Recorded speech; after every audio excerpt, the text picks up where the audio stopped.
We all come to games for different reasons. Sometimes we want something dark and gritty that's gonna make us cry or feel deep emotions, but sometimes we want something that's happy, uplifting, and is gonna make us smile. So in this video, me and Bubbles got you covered with 10 uplifting, happy JRPGs that will put a smile on your face. And we're starting with one of my favorite games of all time, Sakura Wars. Now, Sakura Wars is sort of this mix of action RPG and visual novel sort of dating sim elements. It kind of plays out like an anime where there's different chapters of the story. They even have like story recaps at the end of chapters, and they do like next time on Sakura Wars. And they have this like incredible theme song that will play throughout the game. It'll get stuck in your head, and I'm not apologizing for it because I'm probably playing it right now. It's incredibly addictive. But on top of that, there's awesome gameplay. It's just fun hack and slash combat. You're in these giant robots fighting other robots, running around. You have all these different characters you can play as. It's super fun. But the game itself is just so lighthearted and fun. Basically, you play as this guy. He comes in to help run this combat review. And basically, it's a mix of like you're putting on plays, but then you have to lead the squad in combat. And you get into all kinds of shenanigans. And it's just so funny. There's so many silly scenes and so many fun moments and so many heartwarming moments as you get to know all the different girls and all the different characters. I can't tell you all the emotions that I went through with this game. And if you've watched me for any long period of time, you're probably sick of me talking about this game, but it's because it stuck with me so much. And it has to do with those characters and that story. And it just puts me in a good mood. There's so many good vibes from this game. So for whatever reason you have not played Sakura Wars already, just let this be the moment where you finally go pick it up. I know it's on PS4, but you can play it on PS5 with backwards compatibility. It's an amazing game and will definitely put a smile on your face. Hello, it's Miss Bubbles. Thank you so much, Taylor, for having me here today. With my choices, I wanted to emphasize JRPGs that make me feel like a kid. They're just sparking up this joy, and whenever I think about them, I'm just smiling from ear to ear. And the first game that came to my mind was none other than Fantasy Life on the 3DS. With 12 lives to fully explore, there's just so much to do here, and I love how the gameplay caters to what you like and what you want to do. And because the story is more on the chill side, it's very easy for you to pick up this game and play it to wind down. The different towns we visit make me feel joyful. They're very colorful, very quirky, and the soundtrack is one that I still listen to and even play in my own videos whenever I can. Now, this is a very grindy title if you want to master everything, and if you don't know what the lives do, basically you can pick whatever guild you want to join, so you can be a fisher, a cook, a paladin, a hunter, magician, woodcutter, you name it, there's gonna be a life that will bring you plenty of quests to do, and you need to progress them and become the best of the best. You also have different challenges to accept, and that will help you rank up, as well as bliss points that you gather by completing Flutter requests, and these give you access to like different bonuses such as unlocking a bigger bag or a better storage or getting a pet, dyeing your clothes, etc. It's a game where you feel like you're constantly progressing, you're always doing something, you're always fascinated by what new gameplay mechanic you're going to unlock. Hundreds of hours can pass by so quickly, from the main story to leveling up your ranking and fulfilling NPC requests, etc. And if you've never played this game before, I highly encourage you that you check it out. Now, one of the best RPGs of all time is Super Mario RPG, and even if you wouldn't play the Super Nintendo version, that would be totally fine, but there is a new remake that I think is the definitive way to play this game. You play as Mario, and you even team up with Bowser, as well as a bunch of other characters like favorites like Mallow and Gino and a bunch of others, and you're trying to save Princess Peach, but then there's even a greater enemy that you're all coming together to try and stop. But this game will put a smile on your face. There's just so much charming, fun music in the game. Like I'm probably playing it right now and you're probably listening to it and thinking, oh yeah, I can get into this. But the world is just so charming. It's so bright and colorful. And even though you're like fighting enemies and stuff like that, it's not a game where it's super depressing. It's Super Mario. I mean, it's super fun and uplifting. And there's so many charming little characters that'll make you laugh and just put a smile on your face. And you know, recently we're getting Expedition 33 with these timed button presses in combat, but really the first that I can remember that did something like this was Super Mario RPG, where, you know, you have to time your attacks, you have to time your dodges. So if you like that combat, here's really where it all started. And here's the other great thing, you don't have to spend a ton of time with this game. I think the remake's only like 10 or 12 hours, and that might sound like, oh, I want something a little bit more meaty. But I promise you, it's just this nice, tight package You'll go in, you'll have a great time, you'll have a smile on your face the entire time, and then you'll be so happy that you played it. If you have not played the Super Mario RPG Remake on Switch, I think you could probably play it backwards compatible on your shiny new Switch too. Definitely go give it a try because it is amazing.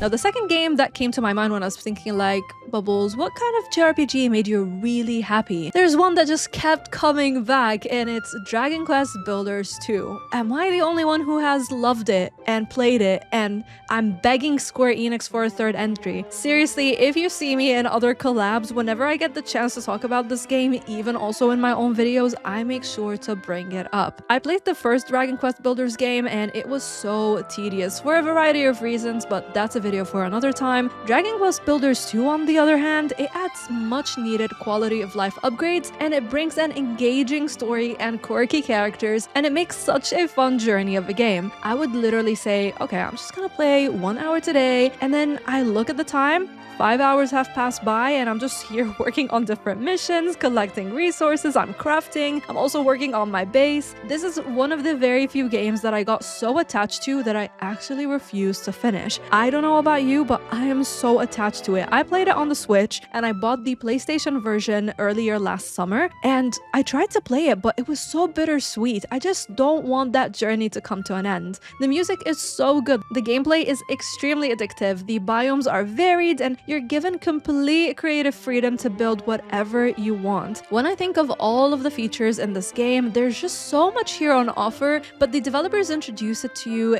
in a way where you don't get overwhelmed and you feel that excitement to see like, oh hey, look, this is the next recipe that I'm gonna get, or here's what I'm gonna learn, or oh my god, this new town is full of very quirky and funny NPCs that I can't wait to help out. Combat is also pretty simple, so I never found myself getting stuck on a boss even when I am pretty far in the game. You can play this with your friends as well. I don't know what that experience is like because I play solo. I'm a solo gamer. Let me know what, if you enjoy playing with friends, but I am just a loner when it comes to games. But yeah, you can play it with your friends if you like that. And I have seen some amazing creations by other players. I don't know if Square Enix will ever bring us a third entry to the Dragon Quest Builders series, but with the Switch 2 right around the corner and with the new mouse features, a girl can dream. The premise of it is very like in the power of friendship trope that we see also a lot in other JRPGs and anime, but I don't mind that. I think that it's very wholesome and cute, so I just can't help but smile every time I think about Dragon Quest Builders 2. It's an underrated game that I don't see enough people talk about, so I hope that if you've never played it before,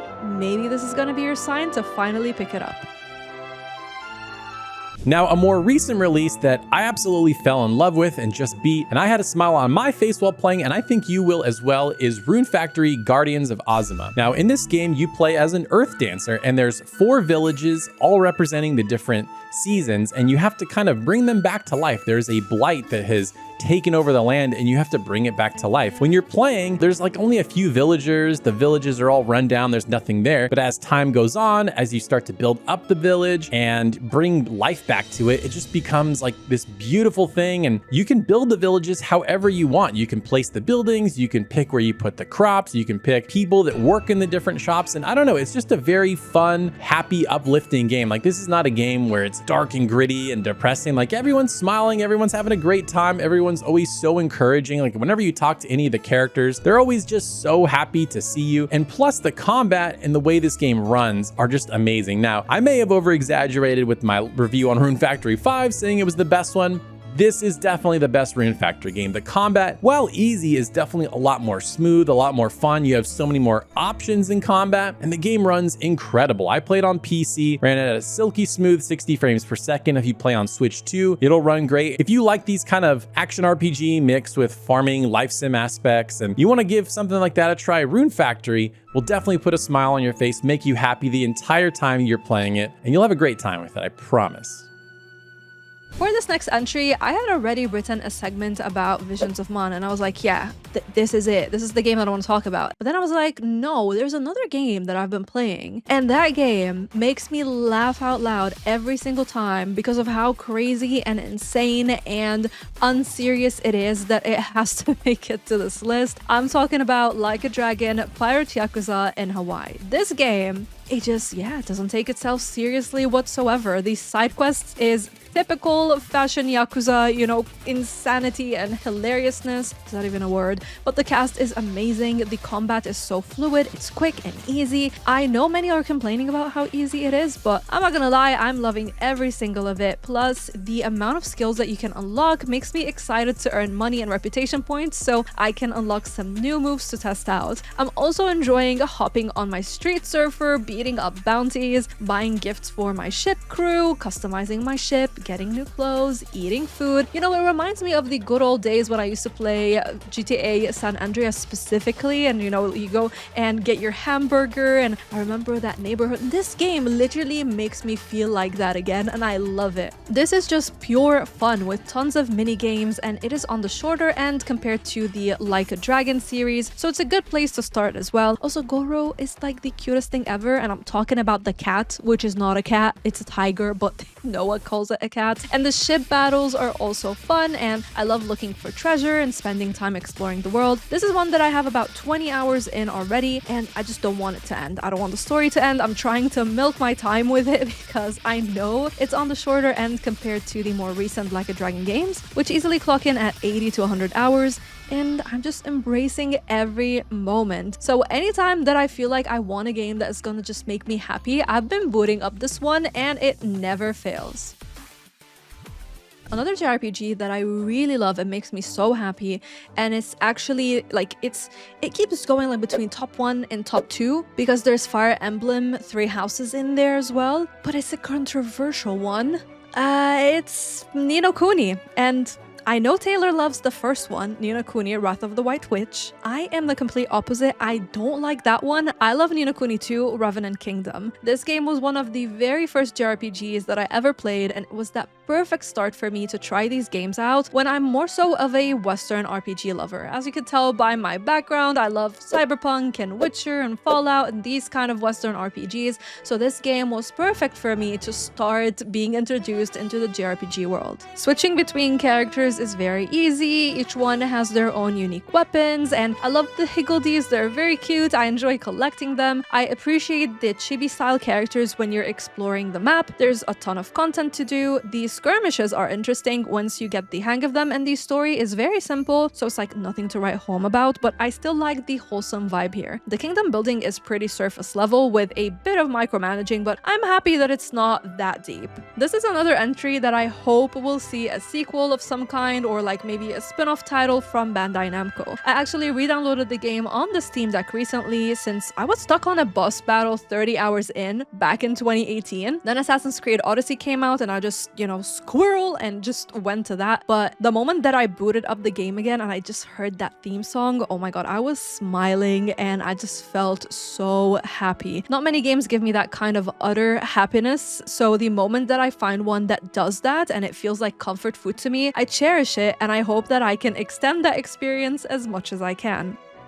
Now, this next entry, I think is going to be a little controversial. Whenever I talk about this game, people seem to hate it for whatever reason, but I personally love it, and that's Pokemon Sword and Shield. Of all the Pokemon games, I love the vibe of this game. So it takes place in a UK, England-inspired world, and everything is just so charming and colorful and bright and happy. Like, whenever I was playing this game, I just had a smile on my face the entire time. Like, you have your little rival guy with you, and he's always uplifting, he's always encouraging you. And of course, whenever you have your Pokemon, like when you pick your starters, it's just so fun and encouraging and uplifting and happy. And I loved in this game going around and customizing my character. That was one of my favorite things to do in this game. It was just so much fun. I was smiling, looking at all the different outfits and ways I could customize my character. And then you can like Gigantamax. You can make your Pokemon gigantic and fight other big giant Pokemon. And instead of getting badges from different areas or whatever, it sort of like takes on more of like a sports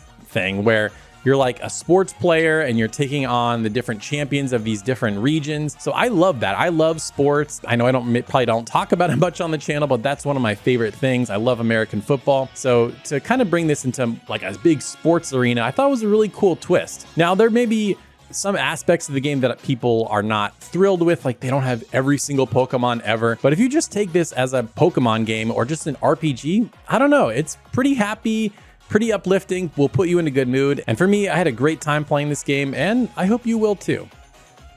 When Taylor initially invited me to this collab, I wanted to make sure that there's at least one Atelier game that is gonna make the list. And I was like thinking about, okay, I like Atelier Remake, and I like Ryza, and I like Sophie, but I was like, but now I've been playing Yumiya, and I was like, you know what? Let's add that.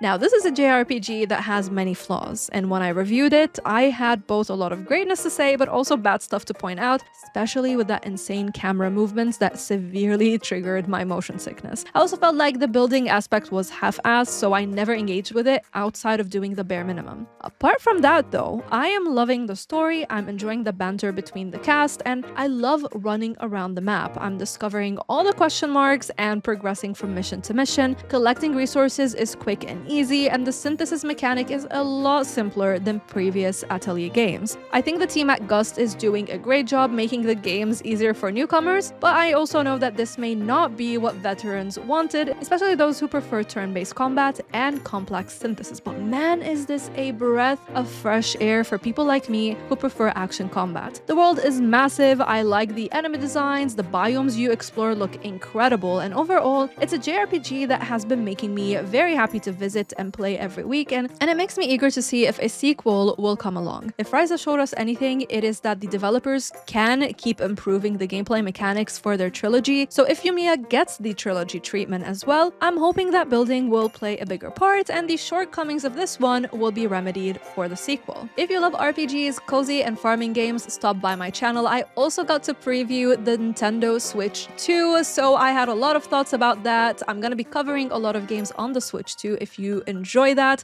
Thank you again, Taylor, so much for having me over. Until next time, stay bubbly. All right, my last game that I want to bring up that I think will put a smile on your face was recently remastered, and if you haven't played it already, it's an all-time JRPG classic that I think you're gonna love, and that's Lunar Silver Star Story. And this game is just magical. Like, when I think of just your good old classic JRPG, like friends going on an adventure, traveling the world, I think of Lunar. It's just innocent friends. It starts off, oh, let's go to a cave. Let's just see what's there. And it evolves into something much grander. And I don't know, it's just so charming and lighthearted. And while you're on an adventure and you're trying to save the world and do all these things, it never takes itself too seriously. It's very like, got this innocent tone. There's like childlike whimsy to everything because the characters are quite young. And I just fell in love with this game all over again when I played the remaster. The PSP remake and the original kind of helped me fall in love with JRPGs again after I had fallen out of playing them for a long time, and this remaster is incredible. They made it widescreen, runs at 60 frames, they fixed a couple things, and if you've not played Lunar Silver Star Story, and even Lunar 2, although I prefer Lunar 1, this is a great collection to pick up, and I think you'll have a blast with it. Thanks once again to Miss Bubbles for joining me for this collab. Definitely go check out her channel if you like JRPGs and cozy games. You'll have a great time there. If you want to see even more great JRPGs that you could play, check out this video next.